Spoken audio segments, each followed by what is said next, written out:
WJBW Orlando, the very first quasi-radio web show.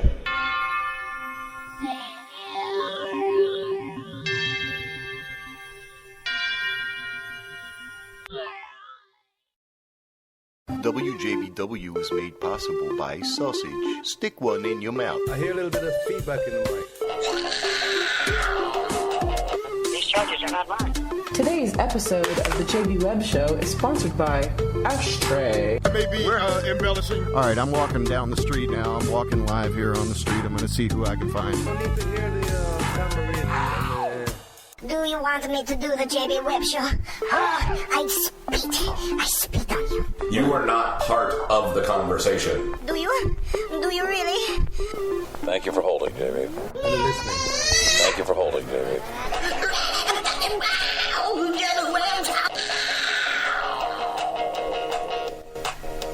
Definitely a day job I don't complain about. Gotta find out what's going on, what you're doing, what you're intending to do. Love Shack, baby! Juggernaut of rock action. My baby understands that cigarettes are dangerous. The child reads avidly, backwards, in every language. WJBW. The electronics are so predominant that people would really prefer that. Hello, welcome back. How's everybody doing? Welcome back to another fine installment of WJBW, episode 129.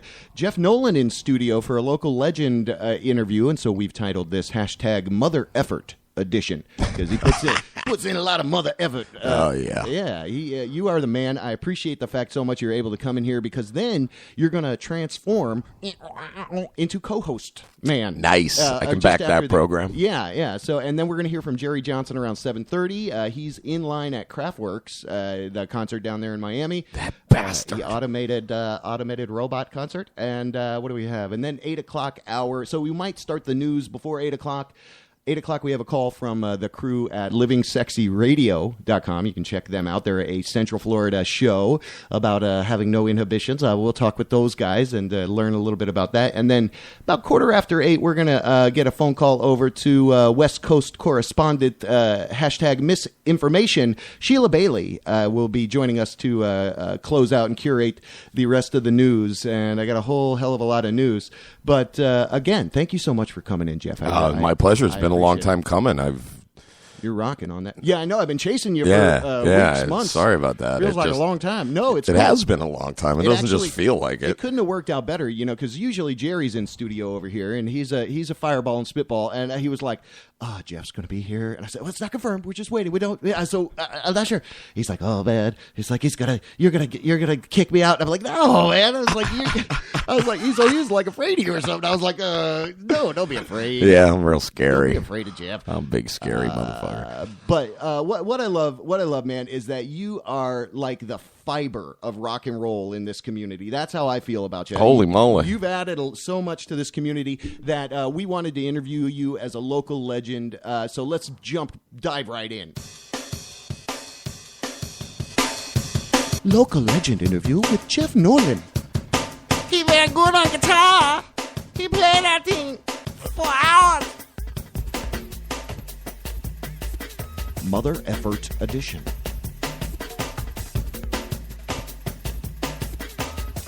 Let that play a little bit. Okay, welcome back. JB Webb here, live in studio with the one and only Jeff Nolan. Definitely local legend material. He's played in many different bands. He is so fortunate, I will say, to have a job that really is like tailor-made for him. It's almost like a tailor-made suit out at the fortunate is right. Hard Rock Cafe, kind of curating the instruments. So I want to get into a little bit about that, but I want to. We always like to find out about people's origins. All right, Shocky, cut that shit down, please. All right, what are you doing? All right, turn it down. Thank you. So we like to find out about, how people get started, what have you. So the initial question I had is, you seem like music has always been in your life. Music has always been of paramount importance. Well, how early did you start? Give us a little flavor around how you kind of first started, maybe playing the guitar, or did it start on another instrument? Or no, it started with the guitar. I mean, the first thing that I guess underlines it is, I've been around a long time. That's, you're talking about, you're the fiber of the scene. If you stick around long enough, you become an elder statesman, which is a role I don't know if I qualify for, but I'll take the mantle. No doubt. My father was a bass player for a while. Okay. Now he's a sax player. But he played the bass, and we were we're from Chicago. Okay. And I was gonna you remind me of a friend of mine from PA. Yeah, well, it's kind of blue collar metropolis kind of situation, where I can get the accent back without any kind of problem. That's the way all of my family talks. Yeah.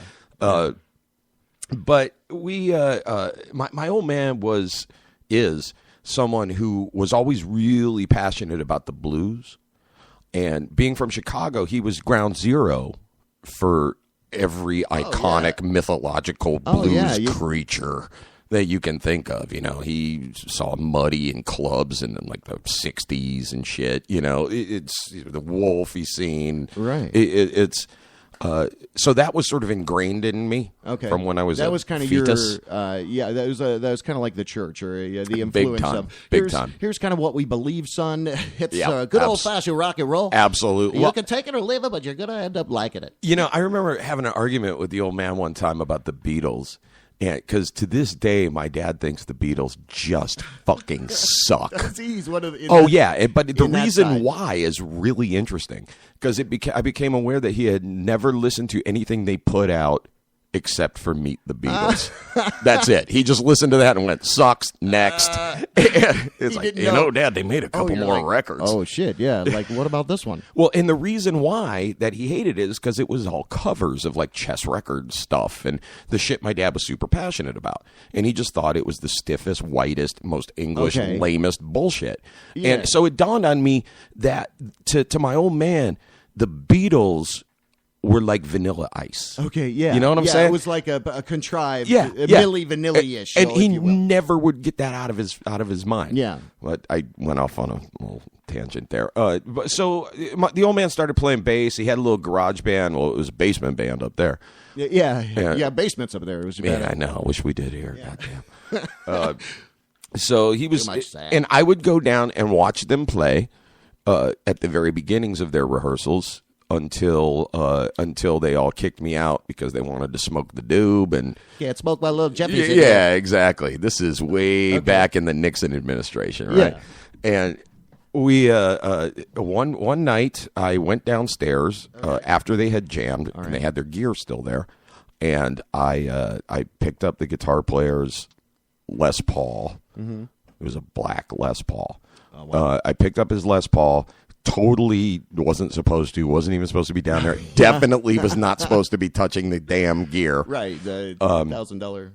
And I started trying to do something I watched the guitar player do a few hours earlier, right? Okay. The old man catches me. Okay. He was pissed for about a nanosecond. Yeah, he was like, wait. And then he was just like, hey, do that again. Let's nurture let me not overstate this. It's not like I was just ripping into some freaking Jimmy Page riffs. I was just like doing something that sounded like it could be in a year of music. Fiddling with chords or had a, saw something. And I'm little as hell. I'm like 6, 7 years old.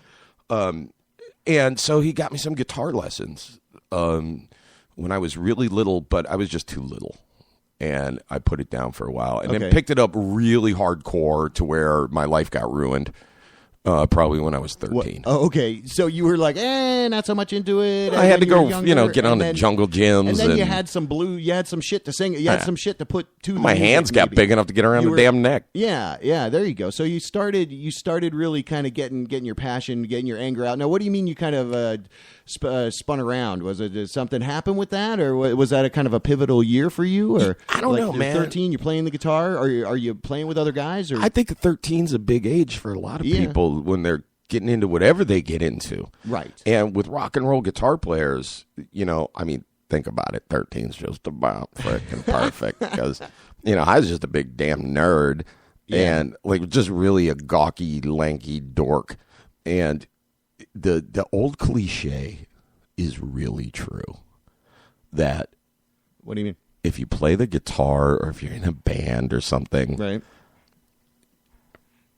girls pay attention to you in a different way. Gotcha, yeah. And that became real apparent to me. But I was real passionate about it. Even from the time I was a tiny, tiny kid, I would just sort of like study liner notes and I was just obsessed with the concept of this big noise, rock music, you know? So at that age, you're really, getting deep into it or appreciating for what it was, because right there, you have to be able to say, when you're able to take an instrument or something and project your energy, negative, positive, whatever it is, and channel it through that and kind of learn a disciplined skill, that's where you really start developing as a person, a human. You understand that things take time, and the sooner you can do that, the better. So. But, okay, so you're getting girls and you're... yeah, well, let's don't go that far. At least they were talking to me. Yeah, they knew you were alive after you had the guitar. So that's okay, all right. What was the name of the punk band? Or was it like a little punk band? Or what? Oh, God, we went through so many ridiculous band names. Well, give me a name. I think the first 13, actual organized band I ever had was called Paradox. And that was here by that point. We were here in Orlando, Florida, when I'm like 13. Oh, okay. In fact, so I missed that. So you grew up in Florida. When did you move here to Florida from? I Chicago? moved to Florida in '75. Okay, and then went to school. I went to school, man. Yeah, that's what they call school. That was very eloquent. When I moved down from New York, I was ahead of everybody. It's like the curriculum up there is totally different than the curriculum down here. Or maybe you were just it's a jump. Fucking smart. No, that wasn't it. That wasn't it. But okay, so paradox, right? Maybe you're like, oh, this is what this means, and this means everything to me, and it's a paradox. We just, I remember the first time we got together, and it's kind of, I don't know, interesting to locals. The very first time I ever got in a room with like-minded knuckleheads was, of course, a garage, and it was really, really close to this house. Really? Yeah, okay, it was so pretty at? much in this neighborhood. Okay. It was on Montclair Street. Okay. Which is up that by there? Conway and Curry Ford. Oh, over there. Okay. Yeah, so it's just down. If you went down to Curry Ford and took a right, you'd pretty much be there. Okay. So we went in, and it was me, a bass player, and a drummer. We didn't know any songs, but we all knew riffs of famous songs individually. Okay. And the drummer, Chris Palmer, started playing a little beat. I started playing the Twilight Zone riff. That's awesome, though. And Joe, the bass player, started playing the bass line to Satisfaction. Okay. And it fucking worked. It worked. It was a completely new song. song. Suddenly we're just like, oh my God, this band thing's like, really, wow. really easy. We understand this completely. So you kind of created a Franken song. Yeah, and then we just learned a bunch of shitty covers in this town back in the day. And now we're talking late 70s here. This is Orlando, like 12. I was 7. It was when I was 12. It was 1979. We started playing in bands when we were 13. So it was like 1980. Okay. And that restaurant was up there, the corner of Bumby and Ronnie's, or what it was. Oh yeah, Ronnie's was the spot. That was awesome. That was me and the drummer Chris Palmer, I love the those Paradox kind of drummer. You never see those diners down here. We used to do these summer jobs at Colonial Plaza. Okay. And then we would always go to Ronnie's. Yeah, that's where you got to go. Yeah. So undeniable, Orlando was different. What are we talking about? Well, 30, 40 years ago. Yeah. Right? So the whole world was different. I mean, people's thought progression was is totally skewed, and so you're kind of pushing the music, as a way to talk or vent, or hey, this is another language I can speak. Maybe kind of. It just was real natural, and it's. I think that I got lucky in a sense because I hooked up with two kids, and I mean we are literally children at this point. That we're both evolved into real musicians. I played with Chris Palmer, the drummer, for the next 20 fucking years. Yeah. And Joe Pettit, the bass player, moved to like the Portland area and has had, to this day, like regionally ass-kicking like psychedelic bands. Okay. To this day. It's like everybody that was in that room. And that in Paradox. Yes. It all started from It's Paradox. true. And it all started there. And what a paradox that was. But What a stupid fucking name. No, about but that. there you go. I mean, I'm the king of stupid. That's your deeply stupid band names. That's your okay. So Ill-conceived. What? Oh, was that one? Yeah, right. It would have been better, dude. I was in a band. A band was called Ill-Conceived. I was in a band, a really fucking excellent band. Not just because I was in it. You know, I'm not trying to blow smoke up my own ass. It was just a really great band. Does that be impressive? And yeah, right. If you could do that, get tubes and save shit. that for the other half. Peter of the Frampton could do it with the talkbacks. I had a band that we had at this point moved out to Los Angeles, and the singer, my musical partner, was Chris Palmer, the guy who was the drummer in Paradox down the street. Wow. Yeah. And we decided to name that band I Love You. We thought it was so clever. What? Yeah. We thought it was so is that? clever. I love you. Yeah, it was just freaking stupid. That was what 15-year-old kid is going to get that embroidered on his denim jacket? Yeah, exactly. That's never going to happen. Yeah, but you got Led Zeppelin. Yeah. I love you. Yeah, exactly. It's kind of you know what the big thing was, counter though, man? vibe on it. This was a really different town back then, and there for local bands, you played covers. Right. Those were the only gigs. Right. Yeah. You played covers. Yeah. And if you did not, then you were by default a punk band. Yeah. You were. It didn't matter if you sounded like Yes. Right, or if you had a harp player, it didn't matter. Didn't matter. You were in the punk scene because you're not doing foreigner covers at Tom's Letter. Point After by the college. You know, it's that you weren't on the A circuit. Right. Yeah, so that division is good. And again, this is all pre-internet stuff. So you've got no other way to kind of get exposure besides being in front of a crowd of people, right? I mean, it's true. That was the biggest way. You know, you got exposure by actually being in front of a bunch of people. Well, you know, getting that divide here was really cool for all of us. I think it gave originality. It really did, and it also exposed everybody, since we were all by default punk rockers. It exposed everybody to just a lot of different ideas and a lot of different types of music, and shit we would all never listen to. Yeah. So, but I think that's I got Jen from the Genitorturers one day into the Scorpions. Okay, you did. I mean, for like a day. Did you have scalp? It's not like she's out seeing the band today. Oh, okay. She's in the band for one golden moment in I think 1986. Oh, you got her into the concert? No, I just got her to listen to it and go, "This Oh, really you got her rocks." into it. Yeah, Oh, think I'm about like, that for a second. See how crazy I am. I forget how words work. And I'm like, what are you talking about? I don't get the word into. So, okay, so you influenced her. And now listen, I grew up in Daytona in the 80s. Now, you influenced her is your word. I just said for one day I made her listen to the Scorpions and she didn't hate it. Oh, okay, she didn't hate it. Yeah. Well, I wonder what she's doing now. Because she was fronting the Genitorturers, well, not living in Tampa. Manson, but pre-Marilyn. That was Marilyn Manson Spooky Kids. They all kind of came collapsing along. Jen was all very much contemporary of all that. Yeah, but I mean, half the stuff that went on. Well, she was a DJ at PRK. Was totally. Oh, I didn't know that. Oh yeah. Back in the day, during like my experience at the Orlando punk scene, right, which is mid '80s. Jen from the Genitorturers was the punk rock DJ on PRK. Oh.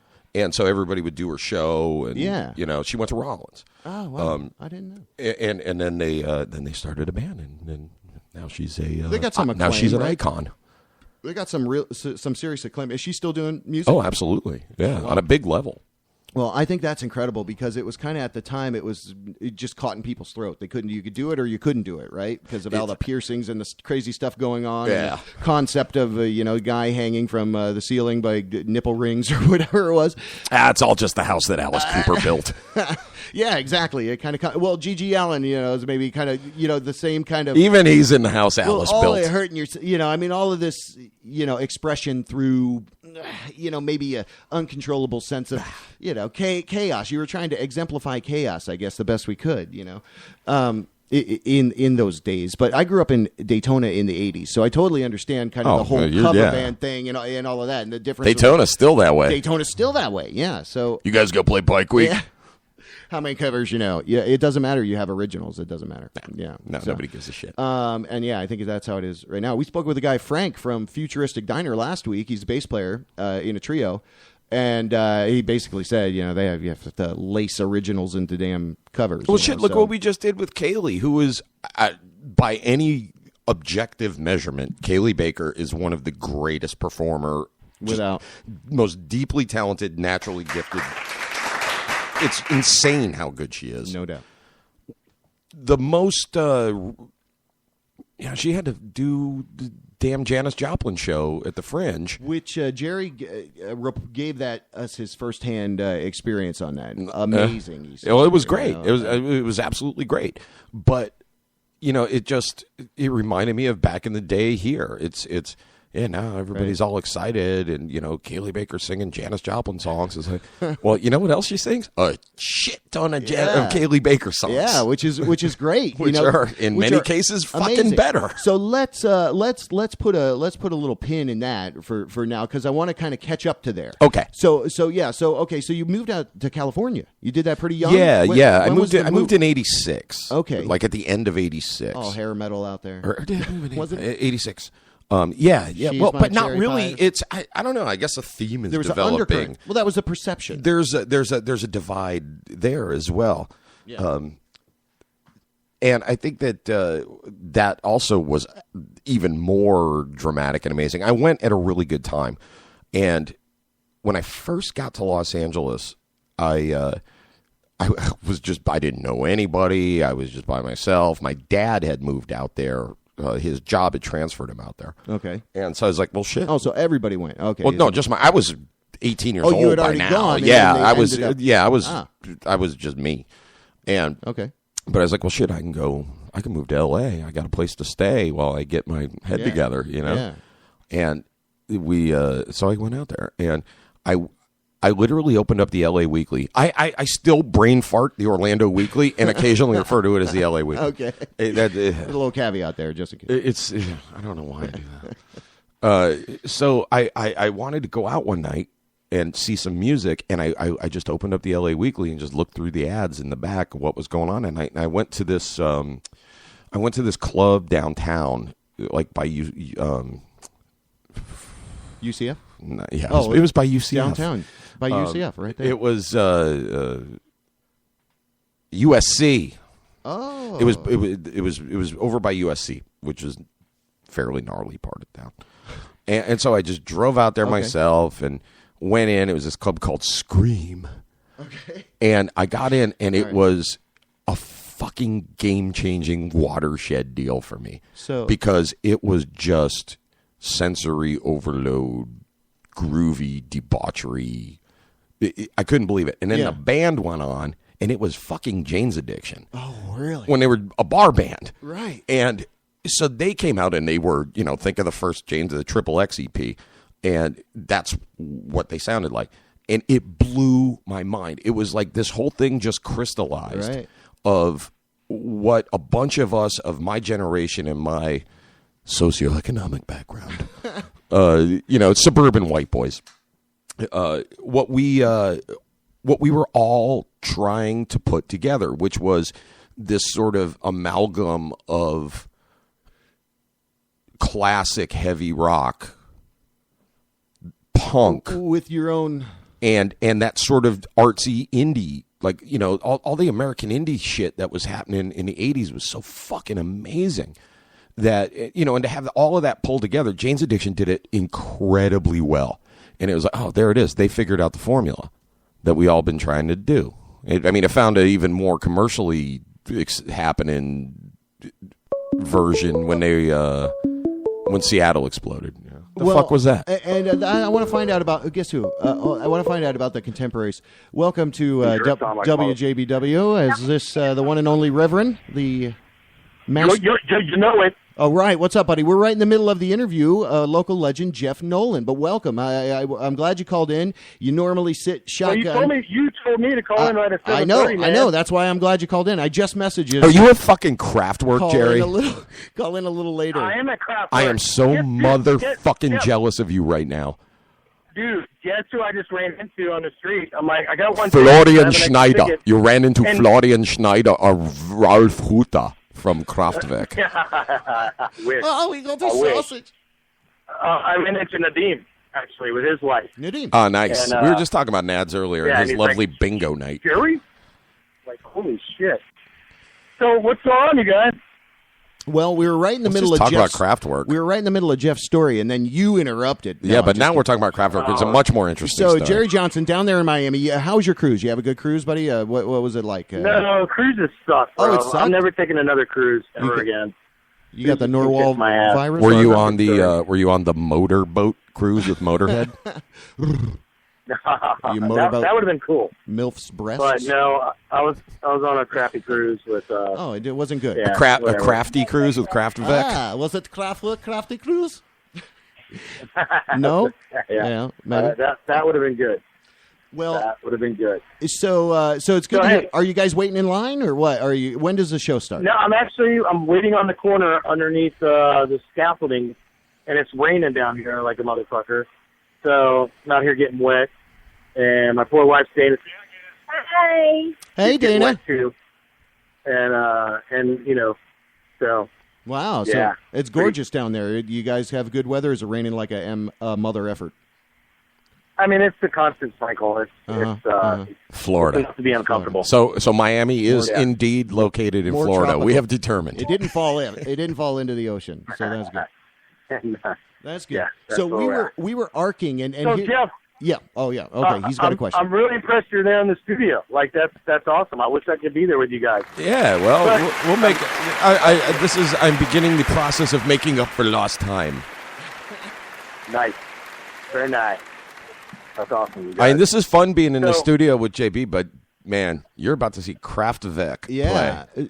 I'm so Yes. jealous. No, he's not. Like, No, I are am. You like that? Oh Do my you- God! I do think your- Kraftwerk is Yeah, probably yeah. So the that's good. second most influential band in the history of popular music. Yeah. Second only to the Wow. Beatles. That second only to who? The Beatles. Okay, good. Yeah, I was like the who? Oh yeah. Not the who. Second only to the Who's next. So you're going to see this influential band this evening. We were talking with Jeff actually about his music and kind of his background. So it's cool to see that even though like he gave us that example with your dad, right? Giving you a little bit of oh, I don't like the Beatles. It's good to see your musical palette. Is it that wide? Is it that wide? Is that? Well, I don't think what's your Kraftwerk's music that much range? of a stretch from people who are into just creative rock music. Right. Is it progressive? I mean, is it? I mean, they're the do you have it's to sort of the qualify that first stuff? EDM band. Okay. you See, know, that's what I'm And saying. think all the Kraftwerk stuff that's in hip hop. It's Right. unbelievable. Yeah, I mean, I guess they're sample wise, they're up there with James Brown. They're right. all over everything. So with saying that, Jerry, I'm glad you called in like we planned. And do you have a question you wanted to ask? We're doing a local legend interview here with Jeff Nolan. He's in studio, and I've been talking with him. And so before we kind of move along here, what I wanted to find out if you had a question, bud. Find out what? he just zoned me out. Hey. Okay. That's me. Do you? Totally. Do you? Okay. Thanks, Sean. And there's Jesse. Okay. All right, so hey, Okay. Yeah, we're right on I'm getting- schedule. Just play I'm the getting- drop. Yeah. I'm getting wet. You're getting wet. You guys go on with what you're doing. Okay. 'cause No, I want to it's see if awesome. you Jeff, had I a wish I could question. be there 'cause- Oh. Go on. JJ, What's the what you matter? got for Do me? you have a question for Jeff? We're doing a local legend interview. You would normally be here, and so what question would you have for him if you had a question, sir? You know what? I kind of do have a question for Jeff. There Like you Jeff, I mean, you obviously know he just got the most awesome job in the world. How did that come about? And how? I mean, obviously we know how influential and you are on the Orlando scene, but how did you how did you land that spot? And how did you? I mean, I know you've got a lot of knowledge about the music industry, same as myself. But I mean, like how did that happen? Like, what did that fall into your lap? Did you have to chase after that? How did that happen, Jeff? You know. Okay, so he wants to know a little about the origin of kind of curating. How I got my for- job. Yeah. What's your proper title? I mean, you're like what? Okay. Museum Designated I mean, music like- nerd. I'm the designated music nerd. Is that what your title is? Music Yeah, nerd. sure. I mean, I'm paraphrasing, but yeah. Some of it was dumb luck, but I think that you've got to. What's the old Willie Sutton line? Hey, Willie, why did you rob all those banks? Well, that's where the money is. And I, living in Orlando, if you're this, music kind of guy who Hard Rock is the headquarters of Hard Rock International is here in Orlando, Florida, and it's like, hey man, I'll bet they have Jimi Hendrix's guitar. Let's go see what we can do with those people. Oh wow! And then you got to find your niche, Nice. That's awesome. And that's how it happened. I don't want to even get into your awesome guitar skills and how you and like Chowderkoff are like the most amazing guitarists in like not just Orlando but like ever. And Brian is the it's an honor to be devil. able to talk to you. And honestly, it's raining harder now. So you guys continue with what you're doing. Okay. Still, I'm a big fan, Jeff. All right, buddy. And I hope to see you both soon. All right, okay? see you soon, Jeff. Rock the house. That's the Reverend down in Miami. Be safe. Be safe. Goo goo goo goo. All right. Oh, yeah, seriously. All right. We miss him. We wish he was. But he's down there. He went on a cruise that he hated. Sounded like that was interesting, and. Yeah, and so good. You got to ask you a question. That's fantastic. We're sitting in studio with Jeff Nolan. You're listening to WJBW. We are one of Orlando's underground veins, and we try to pump as much talented people here to you, and that's what we do. We dedicate our time to promoting talented people. We also have a little bit of a vested interest in what we do because we also play your original music. We have a production called the Circadian Cast, and you can send us your original music. The email address to use is original music submission at WJBWnetworks.com, and you can attach an MP3 or give us guidance to a safe download site for your music, and we'll get it right into rotation, which after a little bit, we're going to play some of Mr. Nolan's current band, and the Ludes. So I'm going to get a little insight there, but let's, I think we handled the Jerry. He called in. I'm so happy he did that. I think the rain was stressing him out. I was trying to text him and say, send him a message and say, just give me 10 more minutes. And so then it might have been better placed. But again, that is an inherent flaw as we broadcast live every Tuesday night out of here. And you can too. You can call 407-379-9529 if you want to join the fun. If you got a question for Mr. Nolan, we're going to go kind of back into the yes, thank you. Okay, hilarious. Yeah, we're going back into that. It's a local legend. Jeff Nolan. Now we're giving you that title because, again, the major criterion was that you had 20 plus years, serving the scene in Orlando, and so we kind of, dub our interviews with this title, and I've found that people, like Anthony Cole was in the first wave of what we did. And so how things changed so dynamically from where he was and to where he's at now, but it didn't change at all because he's still Anthony Cole, right? So when I think of people, and Patrick Green, these are people I want to have in here, and that's why having Jerry on the show kind of let me get a little bit more into Orlando culture because I came from Volusia, I came from Daytona Beach, sure, and I came over here. It's totally different, totally different. Junior high to high school almost. So more accepting. The music community, the art community here in Orlando are both remarkable. There's always been a legacy of that here. Yeah, but that's it's interesting to hear that your redescription of the times back then. And what was it? Downtown Jazz and Blues. There was the Rat Hole or whatever that was. I mean, so many great clubs have come and gone. It's a lot different now. There's not venues like there used to be. But also music has changed, and live bands, the sort of band template is not what excites club goers. Right. I mean, a lot of them, thank God. Well, some people want to see live music. Well, sure. No, right? of course. But as, back in the day, that was what going out was go to see a band. Yeah, that's what you did. Yeah. It was, so there were just clubs and venues all over the place. Yeah. Now it's kind of, we all should have honed our DJ skills. Slimmed down at multiple things. Yeah, well, we just did a gig, and I know this is the just everybody says this, but through my job, I just did this.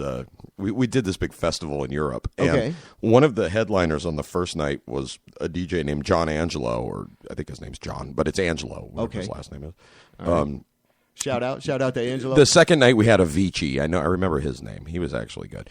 But it was the like literally 40,000 people outdoor festival stage. Okay. And he pushed enter on a laptop. And he that's all just stood there and waved his fucking hands in wow. the air. Which And you guys are the all creation of the mix, don't get me wrong, I realize that You that has a understand. deep artistry to Yeah. it. That's to me that's more of a producer's medium. Right. But in a live context, it just cracked me up, man. It was just like it's like, you are not insane. doing anything at Yeah. all. Yeah, here's At all the work was already done. And all Go. boom. Yeah, you pushed play. And that's I guess important for people to understand too, because between a musician and a DJ, people think, oh, a DJ is this, a DJ is that. It's in essence that kind of production quality. And Absolutely. That Well, I music think and that there's composition. it makes sense because if you think about a lot of the early producers of rock and roll music, like the really early ones, 50s, early 60s, that whole thing, a lot of them came from a DJ background. That's a good point. And DJs. Back then, of course, when I say DJ, I mean like radio DJ. Right, you're talking up the song. Exactly. Hey, welcome to blah, blah, blah. Here's the Beatles. It's a lot of good producers and artists even came out of that world back in the day.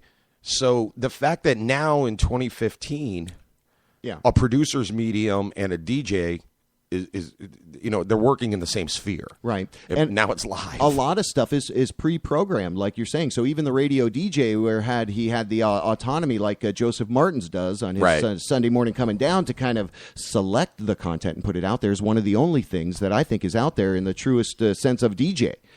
Because they had Sunday Night Vinyl. I'd love to see that come back. We'll have you on that. There you go. Yeah, it won't. No.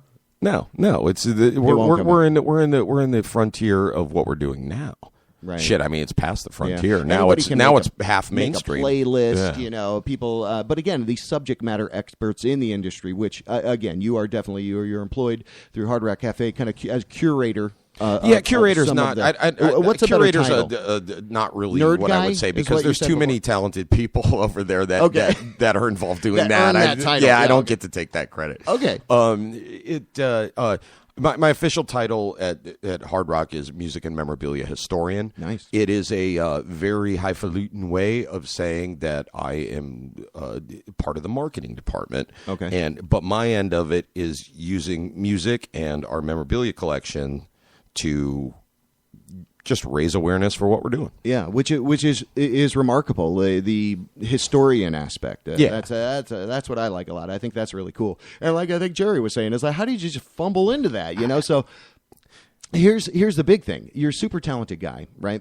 You can play the guitar. You do a little bit of chorus and medley and kind of singing along. Now I want to kind of jump up a little bit to Kaylee Baker. So where we left off, kind of before that call though, was more in the area of, okay, you're moving back. You moved back here, and then you started here with a couple different bands. I came back here in 2000. Okay, and I immediately started playing with a group called Jason Grace and the Filthy Rich. Okay. Which That sounds was fun. really awesome to do because the band consisted of the other guitar player was Brian Chartikoff. Nice. The bass player was That's Matt a guy. Lapham. Wow. The Lapham, drummer you said. was Anthony Cole. Lapham, yeah. And wow, yeah. The That's singer was Jason Pollock from Seven Mary 3. Okay. Wow. I thought you were going to say Eugene. No, that was next. Okay. And that was a cool, fun rock and roll band. But most importantly, I got to develop a relationship with those three fellas, Brian, Anthony, and Matt. Right. Who it was real eye opening for me. Because we're musicians. There's a gigantic level of egotism involved. Yeah. And I was the big swinging dick coming home from L.A. Okay. That's what I thought. I had major label deals, and I was playing with Scout Weiland. Yeah, well, you did. It's, I mean, yeah. No, I understand. Yeah. And you were yeah, riding the wave. those three guys checked that shit with a quickness by just playing circles around my ass, man. Yeah, really? Holy shit. The Okay. first 3 guys I played with in this town are like absolutely virtuoso. Yeah, prodigy. Oh, yeah. And I mean, I'm a pretty damn good player. I'm a competent musician. Man, you play guitar with Brian Chartikoff. It's just, other level. I mean, the cat is He's 4 steps ahead of you. Machiavellian, as it were. He's 4 steps ahead of It's you. his domain. Yeah, it's definitely his domain. And I would love to get him in here one time too. Oh, Brian, yeah, Because we'll put here's the screws on we Brian. did the Come thing on, at- Brian. We did the thing at Ralph Fest, right? So he was unfortunately the last interview, and then I didn't hit the right button, so I didn't get any audio. Oh, and that all probably- I have is video with horrible audio. That probably drove his wound up ass. Oh no! crazy. I just had to tell Jeff. I was like, I feel so bad. But so that's why. Anyway, I wanted to have both of those guys in here. But we are talking with the one and only Jeff Nolan, rock godfather of Orlando. Rockfather, is that right? No, I don't know. Is that a? What's You're the not proper- saddling me with that. Godfather, you're godfather of rock. Jeff will work. Juggernaut of rock action. That's a good. The juggernaut That's of rock action. Juggernaut of rock action. That is him, and you probably heard him a couple times in the opening clip there. But this is WJBW. WJBWnetworks.com is the website you can go to if you want to find out what we're all about, or you can just sit right there listening because we can see the few of you. So thank you. You can chat live on Spreaker if you like, or you can do something that's a little old fashioned and let's use a telephone 407-379-9529 if you want to hijack this interview. We're in the middle of a local legend interview. Jeff Nolan sharing with us where you were 2000s playing with those legendary guys and yourself. And then that went the way it went, and then and we started the JCs. Brian and Eugene were, they had this concept for what became the JCs, and I had a couple old Wurlitzer electric pianos. Oh wow! And they wanted a keyboard player, and I was like, I'll fucking do it. Okay. And I don't know how to play the keys at all. You were dude. doing I'm pretty good on the old Casio frickin' there. terrible. It's all smoke and mirrors. Yeah. And so we started that band, and that band got unbelievably good, unbelievably quick. That band was fabulous from the very first time that there was a downbeat. And legendary JCs are Well, no, back then so we were the there was Joint a Chiefs. Cal, or That's my wait, big was the first one? contribution to the legendary JCs. Okay. That's my big contribution to them is what are we going to call this band? And the one time in my life I handed out a good band name, it was the Joint Chiefs. That is a great name, right? And so it became that, and then I got out of that, kicked out ignominiously, I might add. What does that mean? Well, I didn't know that's a word. I didn't understand. Ignominious. I got kicked out. What is that? Okay. And and then he changed the name to the JCs. That was the first time I was like in a band with Ralph Amaduri for like an extended period of time. We had a lot of fun. That was a really fun band. So where is that now? How far away are we from Kaylee? Is that pretty close? No, that's still pretty. like about this is 10 still years a long away, time right? ago. Okay. Yeah. Okay. So you kind of you were playing with JCs, and then so that kind of formed into something else. Give us kind of a track of what happened from that point. I started a band called the Double First Cousins. Okay. with Jen Paxton singing, who was the do I legendary think Dirty Jen. Now she's Mom Jen. Not Dirty Barbie. No. Jen was Why am I thinking just Dirty Barbie? Wasn't there a tremendous. Dirty Barbie band back then in the day here in Orlando? They were Why kind am I of thinking, who was in that? They were kind of a. Yeah, that's right. That was right when I came That's back. crazy. When Dirty Barbie was happening. Yeah. I think I only saw him once. Dirty Barbie. I was brand new. I don't even remember who was in fresh. that. But yeah, it was so West Coast, and yeah, you were 3 hours ahead of everything, or wait, behind. No. You guys were 3 hours ahead of me, man. You guys cut me some slack. You're like, 3 yeah, hours right. ahead of me. Yeah, jet lag for weeks. These disco naps are not helping. What the hell's going on? So you're kind of moving around musically, doing different things. You ever kind of veer away from the guitar, or you kind of dead set? That's what I want to do. I mean, I do. I'm a guitar player. That's you were doing some piano. Yeah, before, I played piano in the last- JCs because I had some cool pianos, and I've always liked playing a little bit. But I have no right intuitive connection with the instrument. Okay, it takes a little. I have to extra- think when I play the piano. I got you. And to me, thinking about Not when a you're playing natural- is the kiss of death. Not a natural extension. If you're exactly, if you're thinking about playing an instrument while you're doing it, you're not Right. really playing it. You're just Right. executing parts. Yeah, your you brain know? is just Yeah. moving these, digits for you. So that's interesting. So again, that was something that you're like, okay, I didn't even know you did that.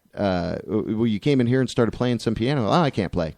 So give us a little something there. What do you got? Oh, the Big don't think JC about it now. songs that we had was well,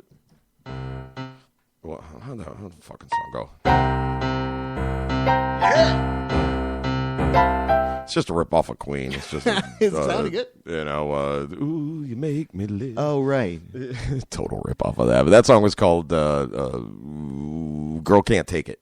Who are some of the biggest influences for you? We'll kind of pause a little bit into the timeline piece, but who are some of your biggest influences? If you have to say, hey, I think everybody as a kid really was just enamored by Led Zeppelin. Yeah, a lot absolutely. Of the people All that the were usual just, suspects. Well, that were just sticking it right out Sure. there. They were, and again, even Ozzy. You had to really give it up for him. He was remarkable. They did a lot of good stuff. But was there some group or individual that you kind of modeled yourself after, or was it maybe your dad a little bit? No, as definitely well? not my dad. No, he's Fuck a bass that player. dude. Okay, all right. I'm kidding, pops. Okay. Seriously. The genetics have modeled me after him. Yeah, you know, a you had no band, choice there. a band from that sort of classic rock era that had a huge impact on me. That isn't kind of that much of a usual suspect is Blue Oyster Cult. That's a good. I really forget about them. love that band, and if you listen to their first 3 albums, Okay. the self-titled, Yeah, because you only really know that Aqualung or whatever, right? I mean, the big Aqualung. Or wait, what are you new? Oh, what is it? Don't Fear the Reaper. I'm sorry. Well, yeah. And that was on the 3 albums I'm talking about, and the album that record's on, or that song's on, Agents of Fortune, is a fucking brilliant album, top to bottom. See, and I haven't heard it all. The It's way insanely great, but the first 3 records that they made are unbelievable. They're so smart and psychedelic, Yeah. but they're also heavy and cranking, and there's this killer guitar playing and these really left of center ideas going on. There's they're very New York on those Okay. 3 albums. Okay. And to this day, and this has been the case for decades for me, to this day when people say turn me on to an album I may not be familiar with, I always say Blue Oyster Cult Secret Treaties, their 3rd album, it does not stop being awesome. Where are they from? And it's aged incredibly Are they from well. England? No, they're from They're New from York. here. Okay. So it's really like upstate New York or something, or like I think they're from Long Island. Brooklyn, CGBG. Yeah, I mean, BOC's from Long Island, I think. Oh, okay. But yeah, that was huge. And Buck Dharma as a guitar player, it was really just spoke to me. Inspirational. Yeah. Yeah, you're kind of like, okay. You know who else I is a feel biggie this. that doesn't get mentioned a lot? I really love Elliot Easton, the guitar player for the Cars. Oh, yeah. That dude's a genius. Well, didn't he sing one of the songs? Or No, was no, that no, somebody Elliot else I'm definitely confusing? didn't sing. Is it one of the other band Well, members? everybody thinks that Rick Ocasek's the lead taking me home singer. tonight. Well, that's Rick. Oh, but what was the other one? Ben Orr, the bass player, Ben Orr, sang maybe. a ton of Okay. their hits. Yeah, but I was saying it's Drive or something. Why am I Yeah, thinking that? I Ben don't know. sang Drive. It's been so long ago. Yeah. Okay, was that the name of the song? Oh, I remember Yeah, it. he Right, called okay. it. All right, frontal lobe is functioning, so that's good. So that's interesting. So you said the guitar player for the Cars, and what's his name again? Elliot Easton. Elliot Easton. Genius guitar Okay. player, and just had this economy of style that I wish I could be better at. Because as guitar players, we tend to go on and on and on and on and piss all on all the music with our noodling. And Elliot was and is perfect at knowing when to get in and Giving get and out. getting, yeah. There's a minimalism to it that I've always You're always has always trying to appealed master, to I me. guess, right? It's like I love to play the guitar and I love to, me and Brian get together and like the Downgetters, this sort of side project band we Okay. have with a lot of Right. a lot of cool folks. Kaylee is in Kaylee's that, in the right? band. And Joseph and Jesse are Yeah. in the band. Mark Jansen, Mike Kostler from the Ludes are in the band. And then there's usually There's usually a wild card seat with that Yeah, band like as well. this mystery. Yeah, we've had cameo Nate guest. Anderson, and we've had Dave Gibbs. You know, Yeah. they're good cats. But, you know, we'll do that, and Brian and I will just tee off like we're the fucking Allman Brothers, and then, you know, play for 17 minutes on one riff. And that's awesome, and I love to do that. But I think that finding the economy of not doing that is really something all guitar players should at least give some effort towards. So, and I think that's more valuable insight than I ever could have hoped for, because you're a genuine guy. No, I'm real. I'm being serious, because you're a genuine guy, right? And again, maybe it's that northern sensibility, right? Where I come from, New York, and there's kind of a certain talkability that the guys have up there that down here it's more muted, like surfer, redneck, whatever it is, you know, that you don't typically get. So I appreciate the personality that you have, most of all. Right on. I was like, this guy fucking rocks.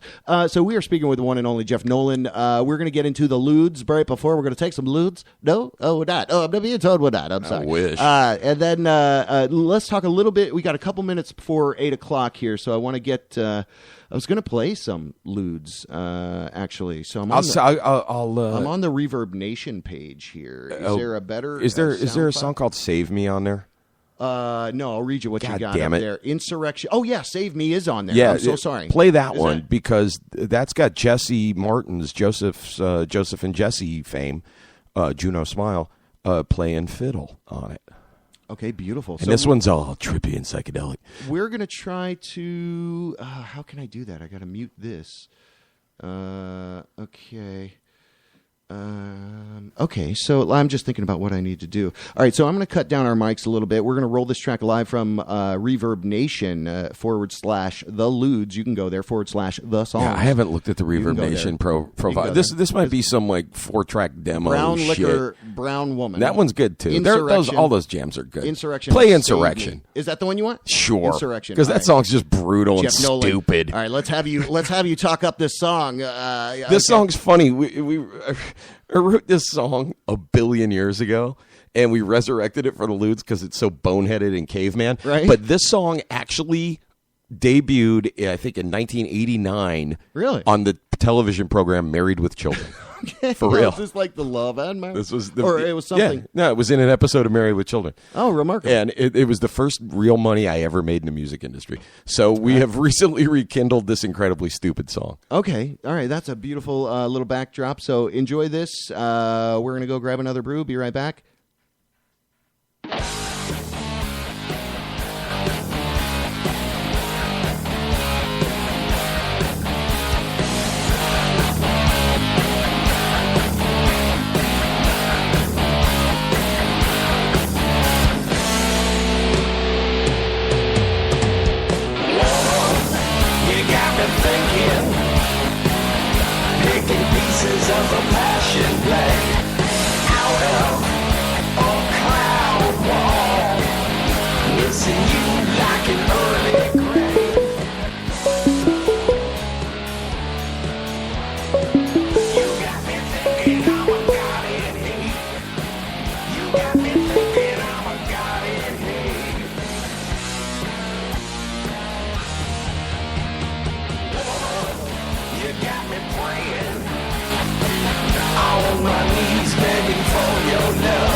The devil took fire from the hand of God. The Ludes dug it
Hey, welcome to WJBW. We're proactive calling you, and we just got a little bit of the lewds there in our ears, and thank goodness for that.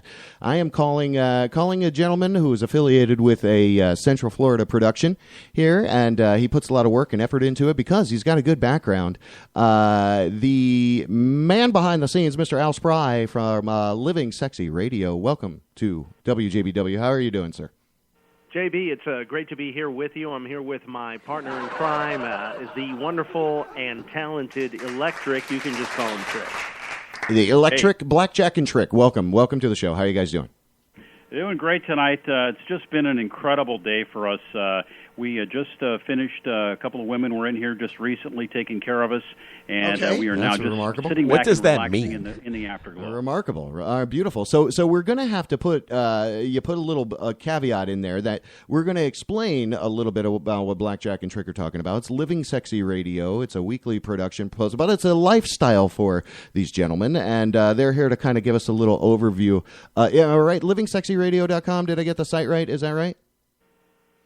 Yes, it is, brother. LivingSexyRadio.com, where we live sexy 24/7. If we're not doing our radio show, we're also playing the sexiest music mix in the world. That's how we position it, and that's what it is. So you stream 24/7 on the site. Monday nights you do a live show, I think. We actually do a show every single night. At 8 o'clock, except for moved Wednesday every night. Nights, okay. When it's very special, we start at 7 o'clock, and we go all the way until 11 o'clock. And during that show on Wednesday night, we have folks call in live. We have all kinds of guests on the air. So Wednesday night is really the key night if you want to plug into the show and really get the full taste of what we're doing on Living Sexy Radio. And not only are we online, but we're actually going to be in the Orlando market on 93.1 FM, 810 AM. 810 is a very strong signal. And 93.1 you're syndicating to radio. What part of Orlando you're in. But it's a great station. It's CBS Sports Radio. And they decided that since sex is a sport, and actually the most fun sport you can play, that they are going to host our show. I don't know. Curling's pretty awesome, dude. It just depends on what you're curling. You know what I mean? Yes, exactly. Blackjack and Trick on the line from LivingSexyRadio.com. Guys, give us an overview of kind of what the whole concept is. Maybe it's just openness. If you had to encapsulate it in about a sentence, and then tell us what you're doing tomorrow night. Are you out live for an event somewhere? So I guess that's 2 questions, 1 answer, or if you can do it. No, 2 answers is fine. Living Sexy Radio is the opportunity for you to figure out how you might be able to live a sexier life. We give you options. We give you ideas. We give you suggestions. And most importantly, we tell you our stories about how we are living sexy lives. So even if you don't want to go out and live your own sexy life, you can live vicariously through us on our radio program. And man, have we got salacious stories to tell. Last week on the show, I talked about the first time that I got a young lady went down on me in a hot tub, as a matter of fact. And she damn near died because she almost drowned to death. Yeah, that's why you always keep a snorkel with you, kid. Yeah, and so every show is filled with stories, and we always talk about a specific topic. So, for example, on tomorrow night's show, we're going to be talking about designer relationships. And what designer relationships are people not just having their traditional monogamous, boyfriend, girlfriend, husband and wife relationship. They're getting sexier. That's where we have all kinds of different types of relationships we're going to tell you about that people are starting to live in this life. Got a couple of great guests coming on that have written a new book called Designer Relationships, and that'll be the show topic for tomorrow night. We'll mix that in with sports. We'll mix that in with the hottest things happening in music. We'll mix that in with what's going on in Hollywood. And, of course, we do a little bit of magic on the side with our friend Keith Kong, who's a mentalist, and he'll be going out on the street live and that's interviewing interesting. people about their sex lives. Okay, that's interesting. Now, I did hear some cool stuff that he did as far as kind of man on the street stuff, asking people questions about sex and things like that. So I've listened to the production is great. Both of these guys have a really rock solid few decades in radio and business. So livingsexyradio.com. I appreciate. Oh, what about the gig tomorrow? Is there a gig tomorrow? What is it? The live event? I thought I messaged you. Well, it's the live radio show here in Orlando and in Tampa Bay. So if you want to tune in Tampa Bay, it's 1490 a.m. and if you want to tune in Orlando, it's 810 a.m. or 93.1 FM, and that's from 7 to 10. Wow. And then we do the raunchy, no holds barred, Curse Up a Storm show from 10 to 11, because then we have all this pent up frustration from not being able to say shit or it's pussy. living And sexy so we, with a strap-on dildo, right? We got to say that from 10 to 11. Can we say shit on this radio show? Well, it's too late. I already said Oh, it. no, I think you this can't. one's online, No, though, so. no. Oh, shit. All right. Well, By the you way, guys- I'm living sexy tonight because this is the very first time in all of my years that I'm actually drinking Corona out of a can. So this Get is the really fuck living out of sexy. here. Okay, I creepy. am telling That's you, creepy. and you know what? It is as piss water as it is out of the bottle, and I can't even put a fucking lemon in it. It doesn't matter. It doesn't matter. It really doesn't matter. Sometimes you gotta live within your means quadruply. And Well, that's, absolutely. that's But the you best know, way we to do it. also have very our tastes are not really rich.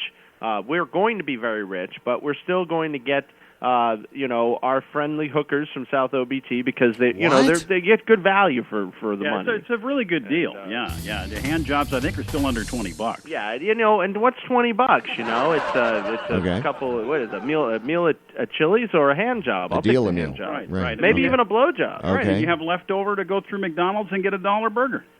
Right, because you could even buy her a burger because then she won't have dick on the breath. Yeah, and all of that compared together, you will just don't have to worry about your senior years. You might be off the pale blue dot that we are. Yeah, I think we'll be dead by then for sure. But we'll die with knows? smiles on our Well, face. you guys And rock. with serious diseases. We wanted to throw a little support your way because you're doing the independent thing. So rock the house, livingsexyradio.com. If you're into that, or if you're not, go find out there. So guys, thanks again for joining us, being on the call. We really appreciate your time.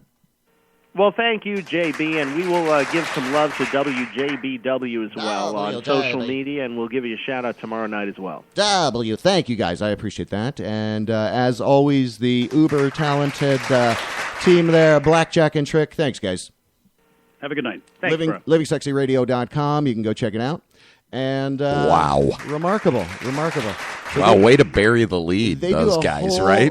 They do a whole, They do Let's a do whole 20 minutes show. of talking about what stations we're on. Yeah, I was like, wait a second. And then get No, to the they're- point where what it is they're actually doing. I know. I was trying to go, but I guess I misread the messaging. It's like because promotional I dyslexia. didn't understand. Yeah, I didn't understand. I thought they had a live event tomorrow night that they were going to be broadcasting live. I wanted them to But give me they- some advice on how to live sexier. Yeah, that's what I didn't want to open that can. Am I making fun of those guys too hard? Are they like, your no. boys or something? If Because that was fucking idiotic. Jerry's got some questions, though. Those tiny little hands that make my cock look so big. That's what I'm thinking. Take a couple pictures. Wait, what? Yep, I'm BigCut.com. The revolution has begun. From the front lines to your imagination. A revolution is a dramatic change in ideas or practice. This is a revolution, a dramatic change. This is the Art Army. Artarmy.org. Artarmy.org. All right, thank you. Let the guy do a read over, and he's like a fucking robot. Come on, do a read over. Oh, it's like a robot. Shocky, you suck. Anyway, welcome back, WJBW. We still have in studio our local legend interview. Now, did we get interrupted? No, we played a lewd song. We did. We played And then- Insurrection. so let's Blistering. We're going to go to news in a little bit, some breaking news badly, and call Sheila. Nice. In a little bit, but let's kind of tidy up the interview with you. Word. So kind of tidy it up for me. Maybe in a timeline. I'm gonna snort a timeline with me. I don't know. What am I trying to say? Oh, that's right. We were talking like it was mid 2000s, right? Yeah. Coming out of... We're doing a Double First Cousins, which was a tremendous, First Cousins. absolutely tremendous band. That was a band name. Yeah. That's the... Well, the guy I was writing songs with, Huge. John David Baldridge, said to me one night, he goes, he's from like the hills and hollows of Kentucky. Yeah. Genius man. But he said to me, talking about his cousin, and he turned to me and goes, that's my double first cousin. Like, the fuck does that mean? Yeah, and what does it that turned out that his dad and his dad's sister married another pair of siblings. Okay. Get it? I think so. So the cousins were his cousins on both sides. Wonder Twin powers activated. He explained it to me, and I got confused. But so we had that band, and when Jen moved away, the lead singer, we kept the trio together, and that's the Ludes. That became the Ludes. So that's and the then of course core we did of it. Kaylee. Okay, so now and Terry Binion. You also I play with Aaron, right? Well, in Kaylee's band, Aaron's been texting. I just when we took the break, I just looked at my phone and I had a bunch of texts from her going, Erin Nolan. What's her? Do you know her stuff? She's talented graphic designer. Do I know her stuff? I'm familiar do you know with what it. her website is? Have you ever seen her work, Erin Nolan? So tell me. It's Erin is. What a great matchup. Well, it's like Jesse and Joseph, right? It's way better than those two. Are you kidding me? Oh, okay, it's better. Yeah, that's what I love. Yeah, it's fantastic. When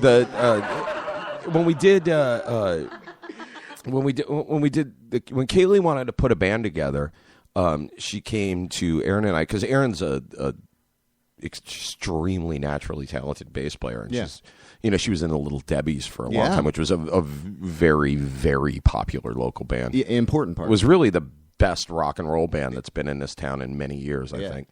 And she was in the Black Noise, and we did the Kaylee band. Yeah. And we toured the East Coast, and it was really gratifying and fun and